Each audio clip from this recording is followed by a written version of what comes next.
You and I know that with Facebook ads, there can be many mistakes you could make, and if the proverbial Facebook moons and suns do not align, then your Facebook ads, your store, and your profits and sales will take a hit. The fastest way to improving Facebook ads is, well, understanding the most common mistakes that so many people make and how to correct them. So in this video, let's go over the most common mistakes many people make with Facebook ads that aren't so obvious and how to avoid them and then improve your ads. So starting off with the first mistake, and this is in no particular order, the first mistake is messing around with your campaign far too often, and this is something I see far too often.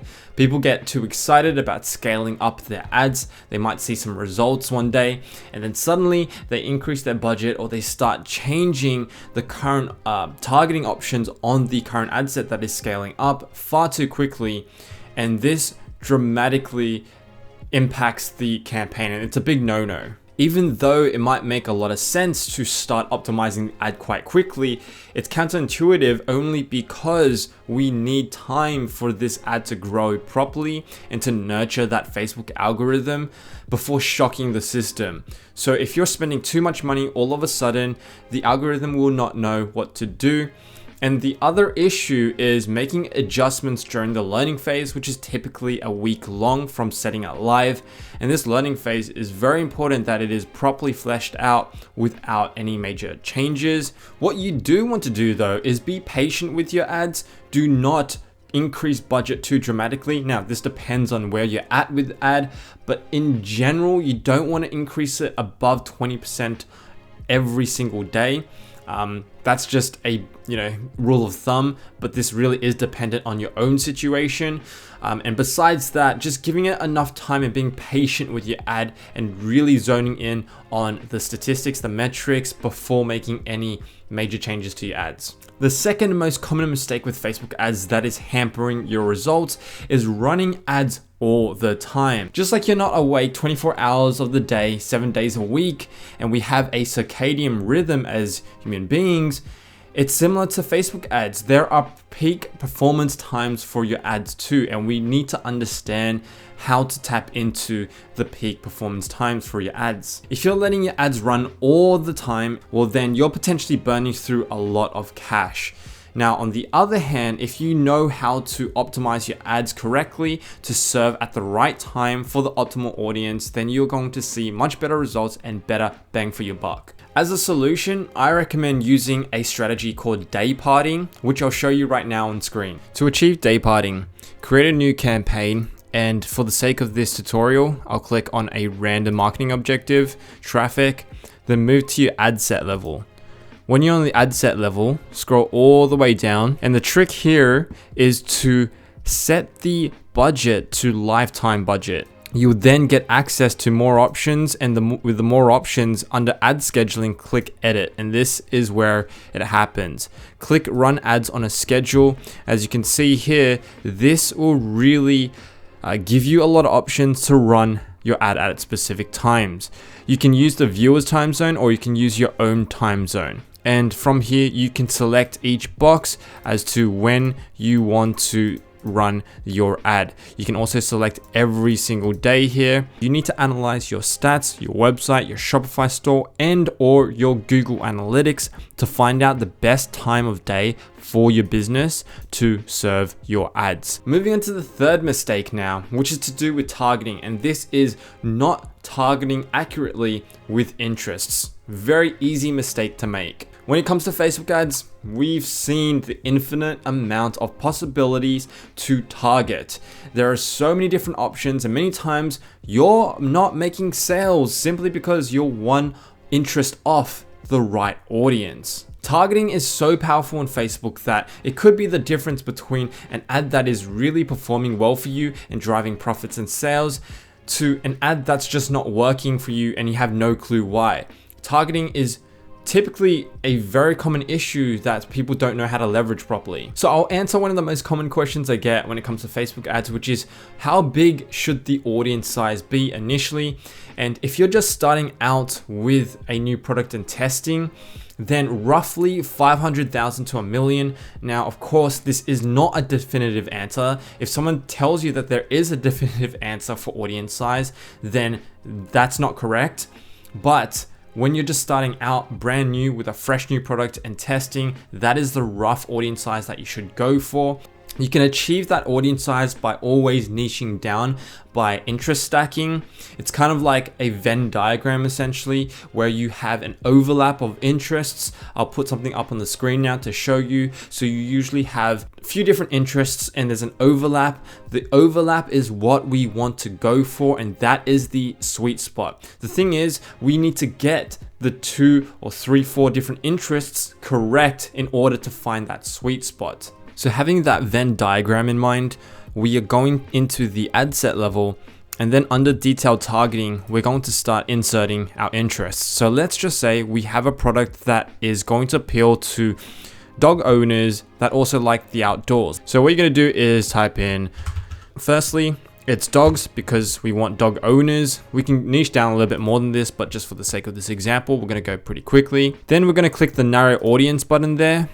And as you can see, this is where the Venn diagram works. We're going to stack it, ad stack it with a different interest. So this interest could be the great outdoors. So just type in outdoors and let's add that as an additional interest. And as you can see on the right hand side of the screen, we're now at a potential reach of 1.7 million people. Still a little large. So click narrow further, and then we're going to find another additional interest that is specific to our product. So in this case, let's just type in hiking. Let's click that. And then we're now all the way down to 260,000 people. So that might be a bit too low, but you get the point. We have to be very specific with our targeting. And if we're just a little off, it's going to make a massive impact with our ads and your results. Moving on to the fourth most common mistake with Facebook ads is a terrible product page. If I can count, I can't even count actually, how many times people rush their actual store, their website, their product page, get really excited, get ahead of themselves and start pushing Facebook ads. You are essentially burning through money. I'm going to give you a really big pro tip that I want you to write down and remember. And that tip right now is that the ad itself, the Facebook ad, attracts the click and the product page sells. It's not actually the other way around, where many people think that they must sell on the ad. But no, it's the other way around, and you need to know that the ad attracts the click, but really the product page is where we truly sell. So overall, having a bad product page, you are going to see the dreaded issue of having a lot of add to carts, a lot of product views, but absolutely no sales. And this is something that's really confusing to many of us, and I'm sure many of us have experienced if you're in e-commerce. Now, if you already fix up the past few issues that we've already talked about in this video, you are way ahead of the curve and you are significantly going to increase your conversion rate and chances of making sales. But there are a few more important ones. So moving on to the fifth most common mistake, which is not retargeting, or at least not retargeting correctly. Using probably a bad analogy, not retargeting is kind of like going to that fair, collecting all the coupon tickets, really impressing the girl at the carnival. But at the end of the day, when you have a whole bunch of tickets, you don't claim it. You don't claim it and cash it in for a prize.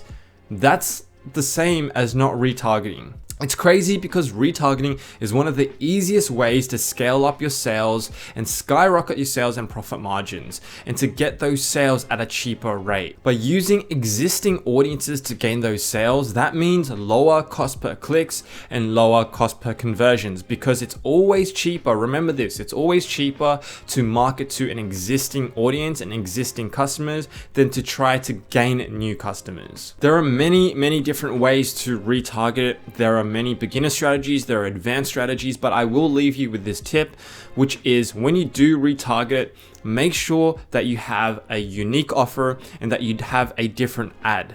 This is really important. Now, the sixth most common mistake is something that a lot of people do not use or take advantage of, which is not using Facebook ad automation rules. As you can imagine, one of the issues with Facebook ads is as you start to scale up, as you have more products, as you are advertising more frequently, it's very hard to keep track of every single ad, how to optimize every single ad.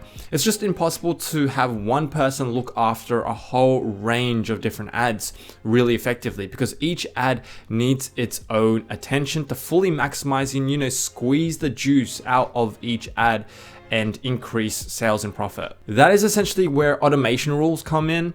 And automation rules is kind of like, if this thing happens, then this thing happens automatically. And to give you a quick example, let's just say a certain product hits X amount in return on ad spend. Well, then what we're gonna do automatically is increase the budget by 10%. These are actually rules that we can apply with Facebook ads. So with the nifty tools, depending on what type of interface that you have, because honestly, Facebook ads is changing all the time, it should be underneath advertise, go all the way down to automated rules, then click create a rule. From here, you can see all the different rules that you can potentially set up, and it is limitless here.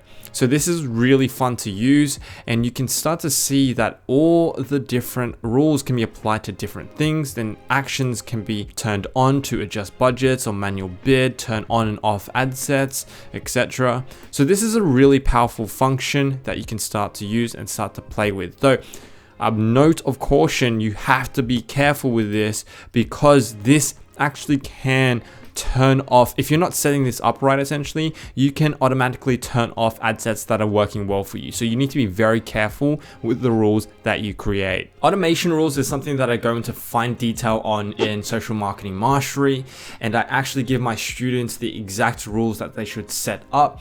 And talking about Social Marketing Mastery, with all the issues that we talked about in this video, everything I went over today, these are the common issues, but they're the basic issues. And if you're looking for my personal step-by-step strategies for me to help you coach you in a group coaching setting, well, be sure to check out the Social Marketing Mastery 2.0 program, which has officially launched and enrollment has finally opened once more. Public enrollments have not been open for almost a year, which is absolutely insane. Since a year ago, we've had so many students absolutely crush it with Facebook ads. So if you're looking to crush it too with Facebook ads, then I'll leave a link down to Social Marketing Mastery 2.0, which is currently open at the time of this video. So I'll see you inside the classroom. If you found this video useful, then it'd be much appreciated if you drop this video a like and leave a comment down below letting me know what is the biggest challenge that you find with Facebook ads. I also share my daily insights on digital marketing and entrepreneurship on my Instagram at Zeng, so follow me there. And on top of that, don't forget to binge watch my other videos, hacks, tutorials, and tips, tricks on my channel to help you build and scale your online business and unlock your full potential in life. And as always, thanks for watching and keep on hustling.